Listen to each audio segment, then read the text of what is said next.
Los crímenes sexuales son una de las formas de violencia más devastadoras que existen, ya que conllevan profundas consecuencias, tanto físicas como psicológicas, para las víctimas.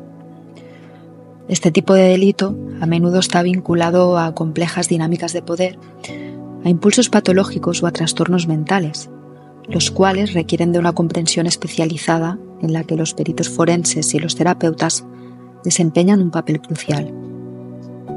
Su labor es fundamental a la hora de impartir justicia y de brindar apoyo a las víctimas, ayudándolas a superar traumas y a prevenir daños a largo plazo. Pero, ¿en qué consiste la labor de un perito forense? ¿Cómo han evolucionado los marcos legislativos en torno a las conductas sexuales? ¿Cómo se ha transformado el concepto de consentimiento a lo largo de la historia? ¿O cuál es al respecto la situación que actualmente tenemos en España? Bien, pues para responder a estas y otras cuestiones tenemos con nosotros a Alicia Romero y Blanca Navarro, ambas peritas forenses y terapeutas especializadas en delitos sexuales y ambas también autoras del libro Crímenes sexuales, psicopatología del delito, de la editorial Secotia. Buenas noches, bienvenidas a Luces en la Oscuridad. ¿Qué tal? Muy bien, muchísimas gracias por invitarnos. Es un placer estar aquí en esta casa, que también es un poquito nuestra, y un placer poder compartir nuestra obra con todos los oyentes. Gracias a vosotras. Sí, muchísimas gracias por habernos invitado a compartir este espacio. Está bien. ¿Qué os llevó a escribir Crímenes sexuales, psicopatología del delito? ¿Qué os motivó a compartir vuestros conocimientos, a plasmarlos en una obra? Blanca y yo tuvimos ocasión de compartir un caso pues que la verdad es que nos supuso muchísimo trabajo, en el que nos implicamos muchísimo a todos los niveles, y compartiendo reflexiones y compartiendo un poco nuestras vivencias en consulta, empezamos a plantearnos cómo al final necesitábamos encontrar respuestas a muchas preguntas que nos surgían y que muchas veces no veíamos unas respuestas claras, ¿no? Desde ahí pues decidimos poder compartir todas estas reflexiones y poder plantear un poco todas nuestras experiencias profesionales, ¿no? Con respecto al tema del terreno de los delitos sexuales y del consentimiento. Claro, es que de un tiempo a esta parte se ha puesto muy de moda el true crime, por ejemplo, ¿no? Entonces no sé hasta qué punto todo este tema está muy preñado de mitos que quizá con la publicación de un libro como el vuestro se pueden aclarar. Se han invertido muchas horas en medios de comunicación a proporcionar a veces incluso respuestas un poco simplistas y categorizadas, ¿no? Y blancos y negros, y la población muchas veces está posicionada en estos blancos y negros.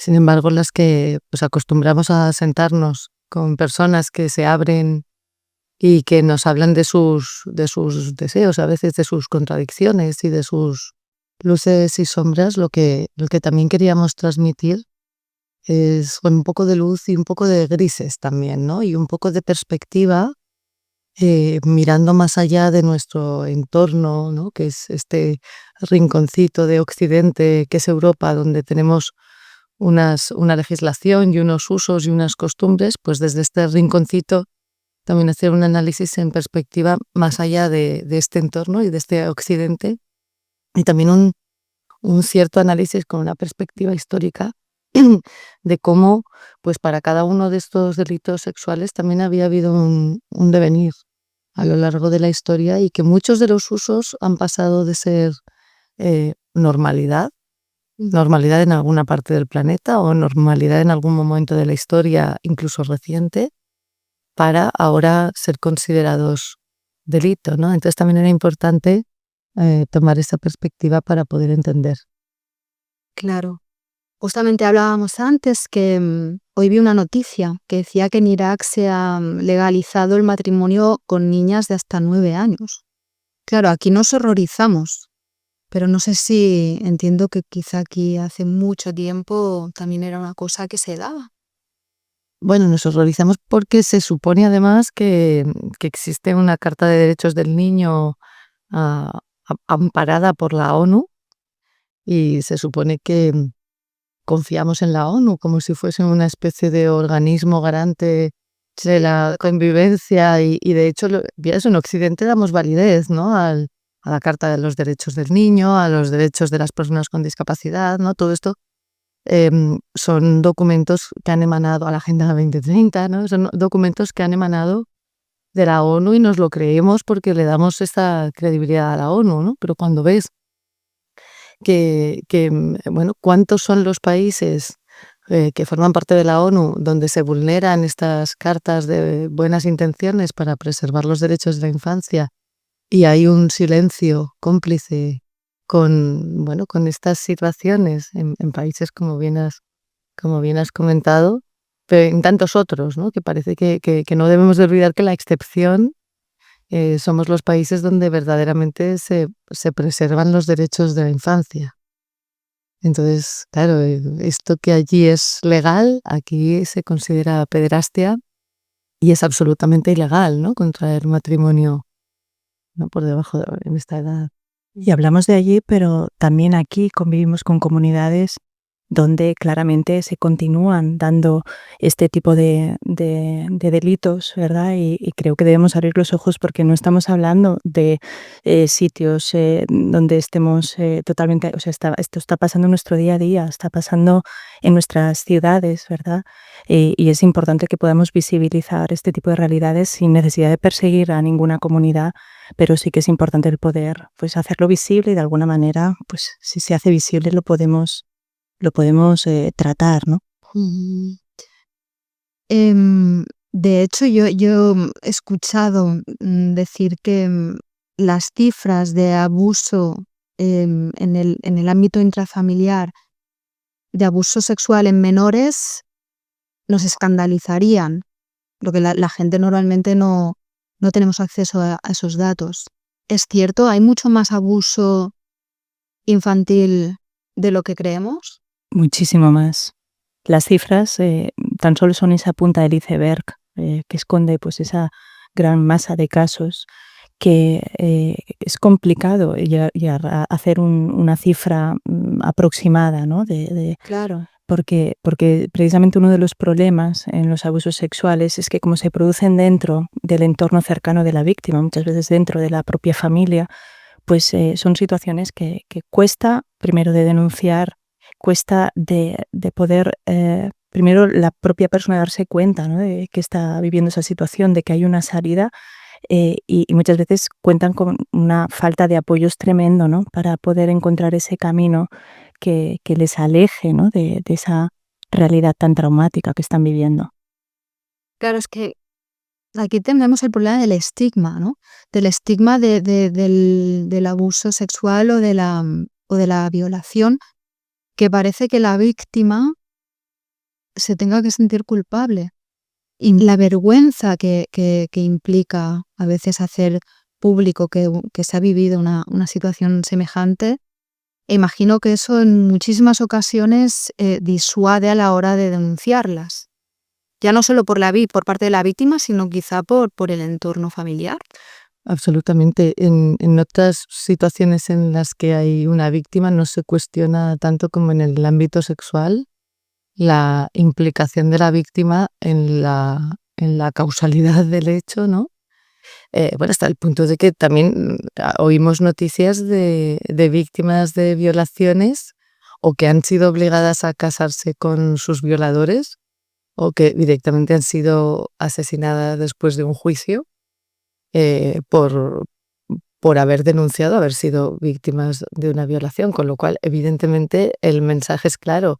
Si eres violada, lo más importante es que nadie se entere, ¿no? Claro. Es que nadie se entere, esconderlo, porque además puede estar en riesgo tu vida o en los ámbitos, en los entornos donde no se llega al asesinato de la víctima de violación, sí que puede estar en entredicho tu honorabilidad, ¿no? Hasta qué punto pues ha habido una provocación, ¿no? Que era también uno de los conceptos que hacían que bueno, Sí, que el algo habrá digas, hecho. Es claro, típico, el típico algo habrá hecho. Claro, claro, claro.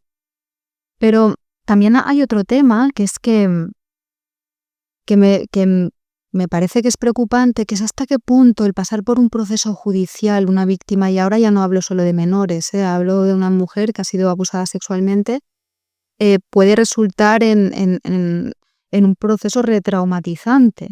O sea, ¿qué medidas el entorno de desde el ámbito de la terapia o los forenses, qué medidas se toman para evitar esa retraumatización?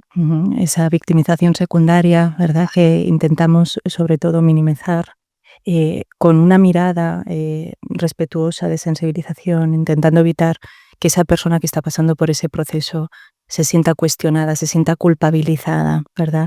Y cada vez pues tenemos pues más sensibilización, más formación, pero desgraciadamente yo creo que las noticias de actualidad pues han puesto de manifiesto pues que todavía falta mucho, ¿verdad?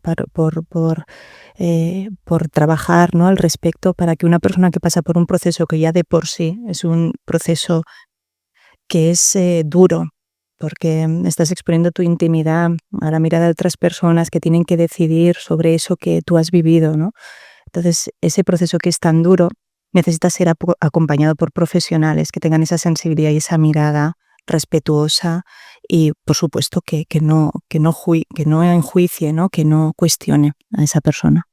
Claro, pero yo imagino que ya no solo es necesario que exista, obviamente, el apoyo de terapeutas, sino que exista toda una cultura en el ámbito judicial por parte de todos los agentes que participan de ello, una cultura de la necesidad de ser sensibles con la víctima. Y además se intente evitar en la medida de lo posible que la víctima tenga que relatar varias veces delante de varias personas el mismo, ¿no? Claro. El mismo relato, ¿no? Claro. El intentar simplificar en la medida de lo posible los procedimientos, especialmente cuando estamos hablando de menores, ¿no? Por eso también el modelo Barnahus, que se ha puesto de marcha aquí en Cataluña, que lo que intenta es que en vez de la víctima tener que ir pasando por diferentes profesionales para ir siéndole tomadas las declaraciones y las diferentes evaluaciones, que la víctima permanezca en un único espacio, que es esta casa, este Barnahus, y ahí es donde se desplazan todos los profesionales para evaluar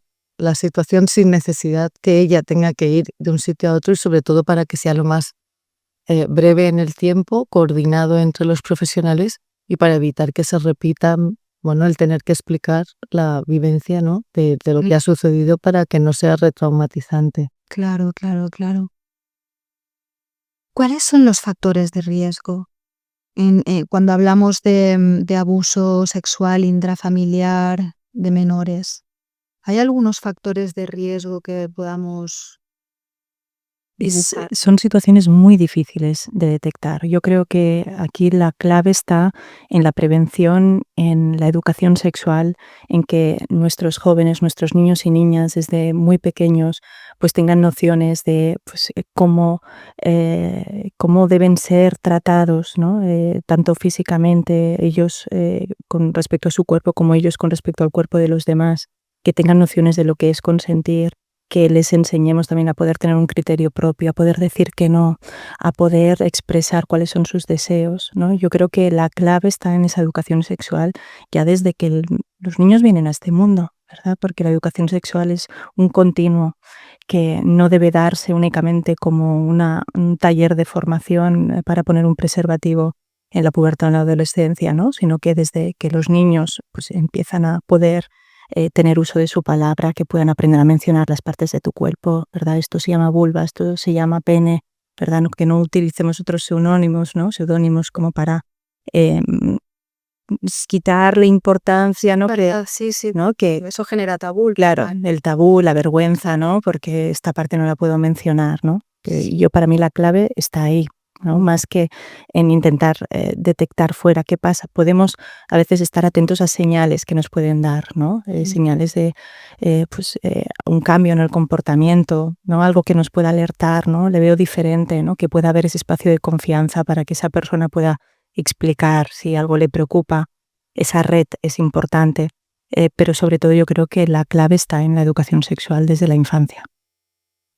Tengo un amigo que es psicólogo, de hecho, y un día me comentaba que con su hija de 4 años evita fomentar el tema de los secretos, de tener secretos, precisamente para evitar, ¿no?, el que en una situación dada alguien le pueda sugerir que esto se quede en secreto entre tú y yo. No sé qué opináis de Sí, es muy importante, estrategia. sobre todo que los niños entiendan qué es un buen secreto de lo que es un mal secreto, ¿no? O sea, Claro, no, tampoco es correcto inculcar a los niños que no tengan secretos. Pueden tener secretos, pero hay secretos buenos que nos hacen sentirnos bien, ¿verdad? Y que podemos compartir con aquellas personas a quien queremos. Y hay otros secretos que son malos porque nos generan preocupación, nos generan angustia.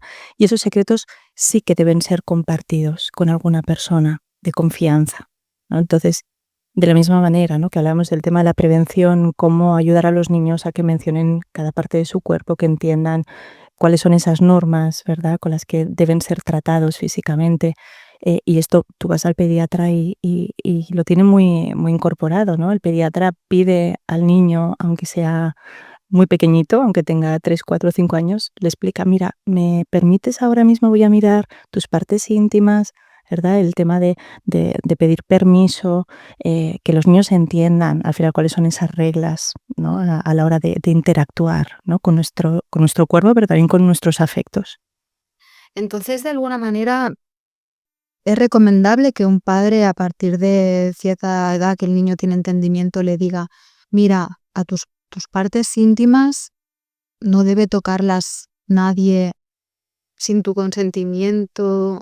Claro, es que ¿Cómo estamos lo ya gestionas eso? ya cuando un padre puede plantear estos temas, ya estamos abriendo la posibilidad de hablar, ¿no? Realmente, cuando preguntabas de factores de riesgo, cuando han habido situaciones de abusos en la infancia en los adultos, de los adultos cuando fueron menores, y ellos no pudieron hablar, o ellos incluso normalizaron ciertas conductas sexuales que incluso eran inducidas a ser encubiertas, ¿no?, por otros miembros de la familia.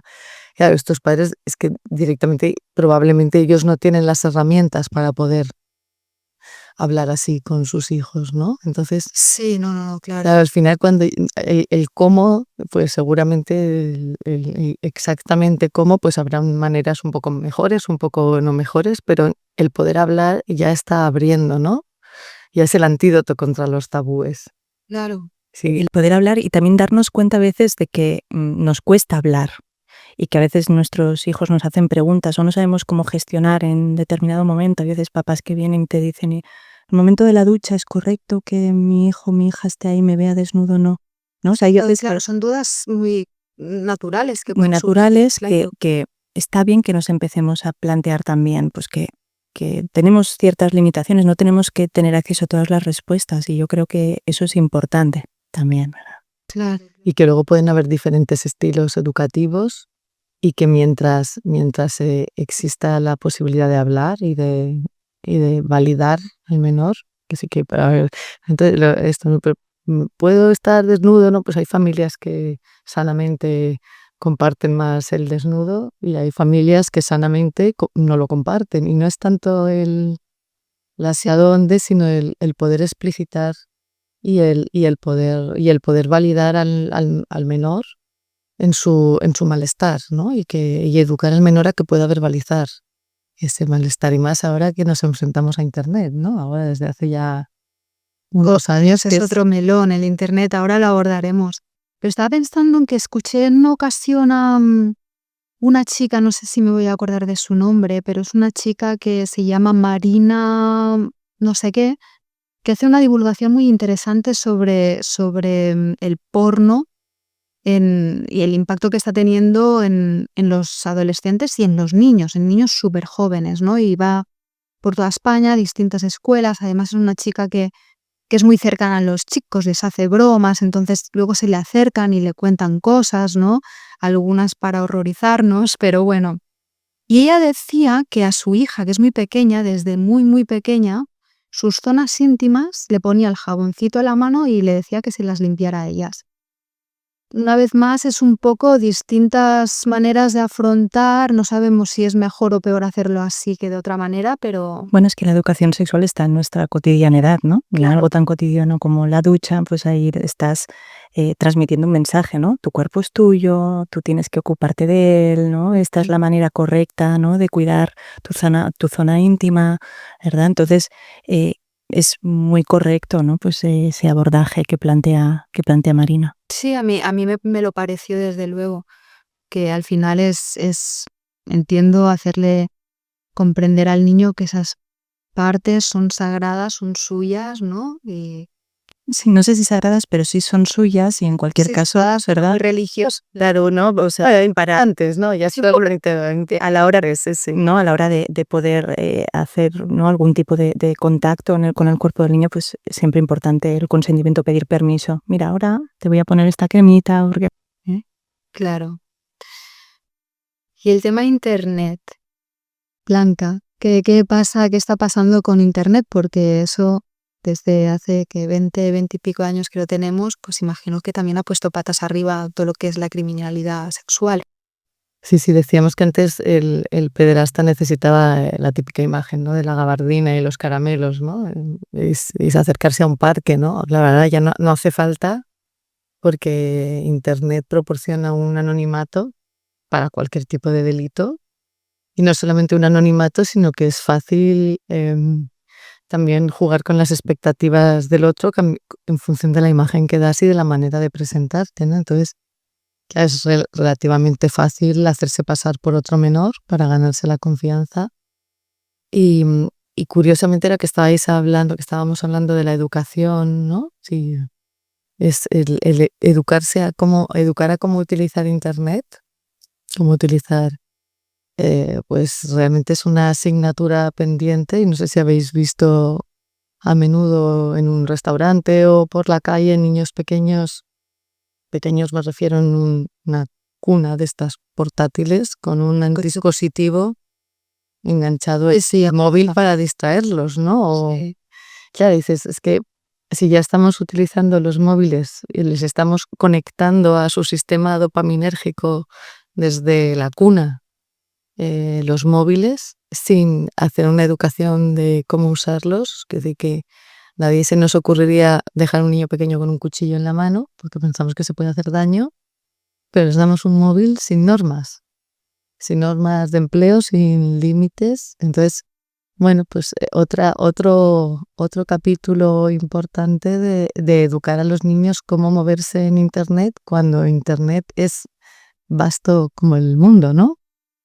Y Imagino que también herramientas como el control parental pueden ser útiles, ¿no? Pero yo me imagino que también uno, el padre del adolescente, tiene ese dilema de hasta qué punto respetas la intimidad del adolescente y hasta qué punto controlas para que no se metan líos, por así decirlo, ¿no? Encontrar ese equilibrio no debe ser fácil.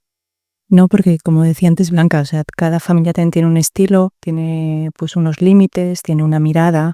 Entonces, claro, lo ideal es poder negociar con ese adolescente porque la prohibición sabemos que tampoco es la clave, pero no hay una fórmula exacta, ¿no? Yo creo que al final el tema de la confianza es esencial para que si nuestros hijos en algún momento se encuentran en una situación de riesgo, que puedan comunicar, que puedan compartir eso que no acaban de ver claro, ¿no? Porque en el tema, por ejemplo, del grooming, ¿no?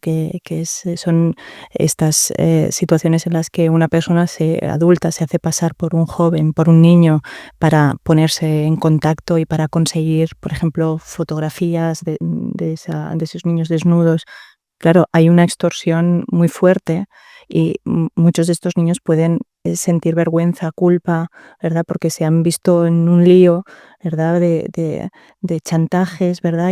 Esa confianza en los adultos, en la red es importante para que, si bien no podemos tomar todas las precauciones para que eso no pase, sí que pues la confianza puede ayudar a reparar si hay algún daño, ¿no? Que se pueda dar.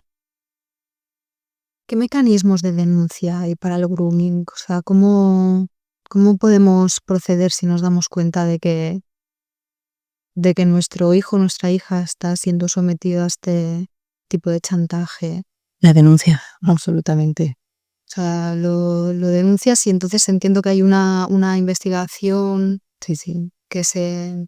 Por fortuna, la legislación no va por delante del avance tecnológico, pero sí que en este sentido, aunque todavía hay ámbitos relacionados con delitos que suceden en la red que todavía están algo más pendientes de legislar, toda esta situación de acoso, especialmente de acoso a menores, realmente el espacio público, no hay diferencia que sea el espacio público de la calle, de alguna manera. Sí que puede haber una cierta complejidad cuando ya estamos implicando agentes relacionados con el derecho internacional, ¿no? Pero más allá de esta complejidad, absolutamente la denuncia, por supuesto. Incluso yo diría que Mossos tienen habilitado un teléfono especial para temas. Claro, eso es lo que quería preguntar, si hay algún tipo de disposiciones, por así Ujú. decirlo, que faciliten algo que al final es relativamente nuevo, ¿no? O sea, esto del grooming, que es un neologismo y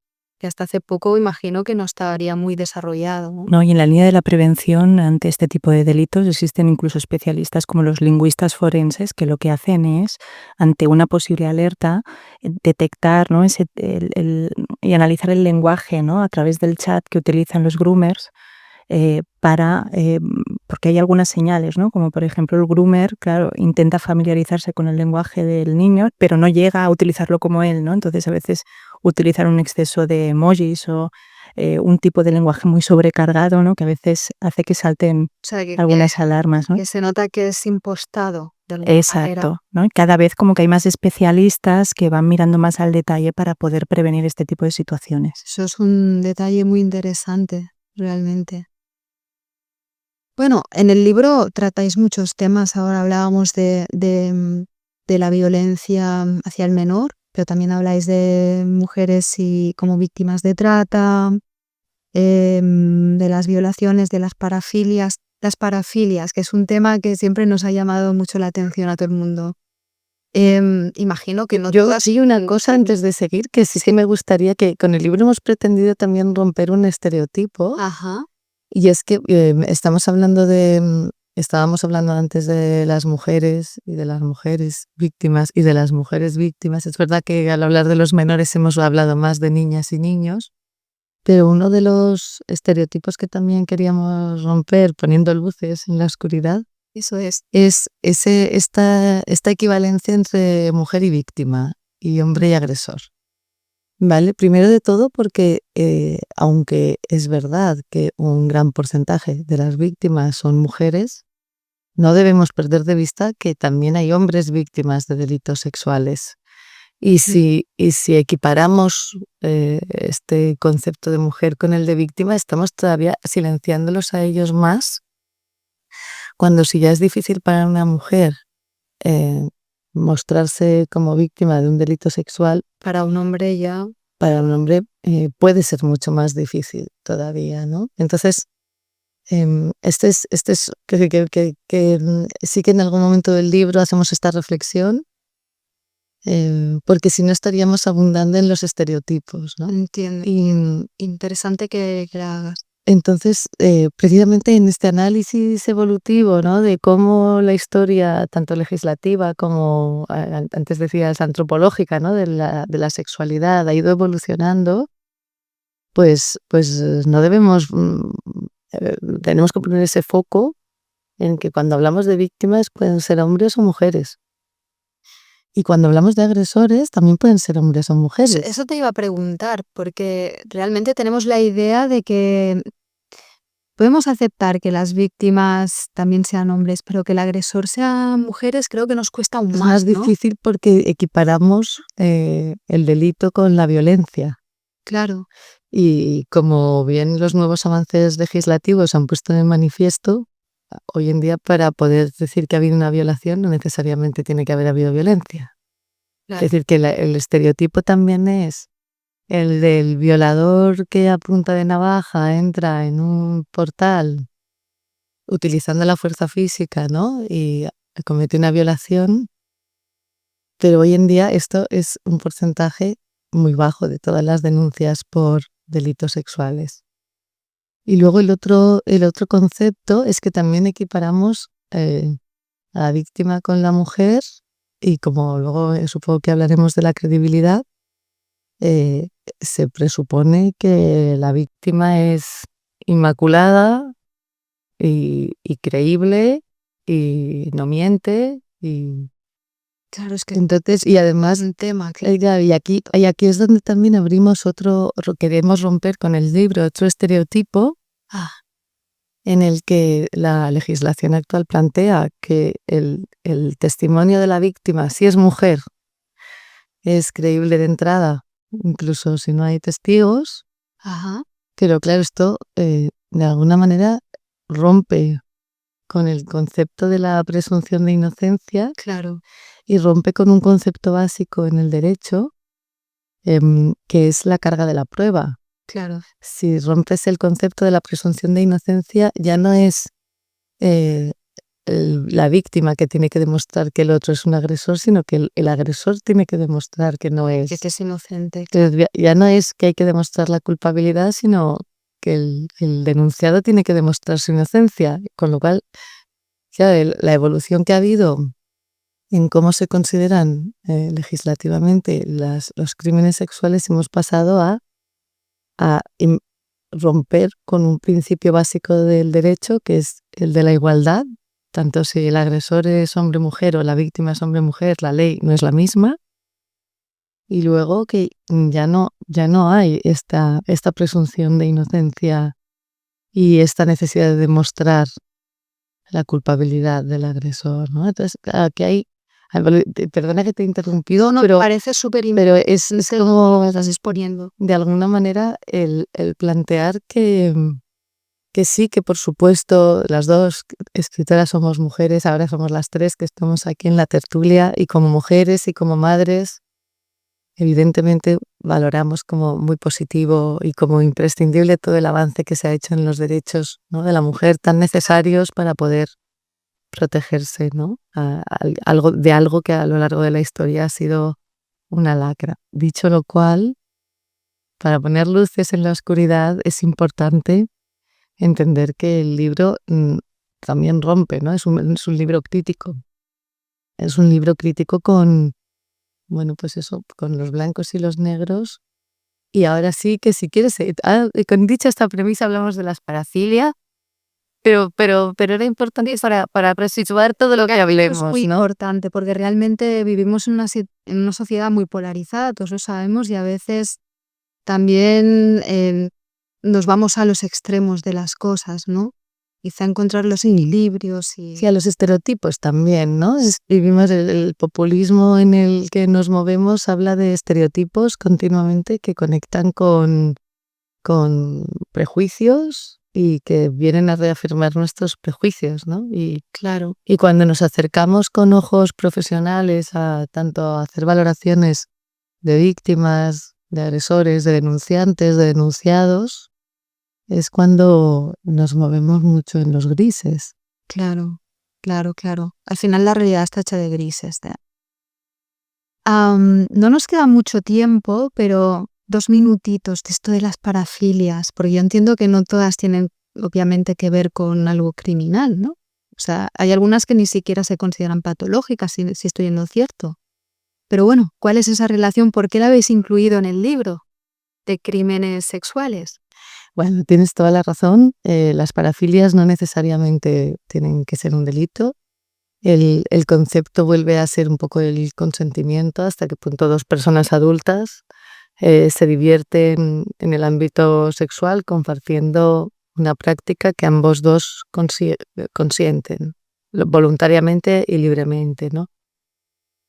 Claro, lo que pasa es que algunas de las parafilias necesariamente conculcan este consentimiento, ¿no? Como pueden ser pues el exhibicionismo, que necesariamente invade, ¿no?, este espacio de una otra persona, ¿no?, que no ha consentido, o el voyeurismo, ¿no? Que sí que dentro de las parafilias era importante mencionarlas, porque, bueno, porque hablando de crímenes sexuales hay que ubicar, ¿no?, de alguna manera, pero evidentemente, como tú bien has dicho, no, el concepto de delito, ¿no?, tiene que ver más con el consentimiento adulto, libre, que no tanto con el concepto en sí. Blanca, Alicia, se nos termina el tiempo. Yo me quedo con muchísimas ganas de más, así que me encantaría repetir, hacer una segunda parte de esta entrevista, porque realmente estamos poniendo luz a un tema que está plagado precisamente de estereotipos y que es precisamente lo que hacéis, acabar con estos estereotipos en este libro. Creo que se ve bien, Crímenes sexuales, psicopatología del delito. Muchísimas gracias a las dos y hasta pronto. Gracias a ti, gracias a todo el equipo. Sí, y gracias a los oyentes que han estado escuchando. A las luciérnagas. Viernes. Hasta luego.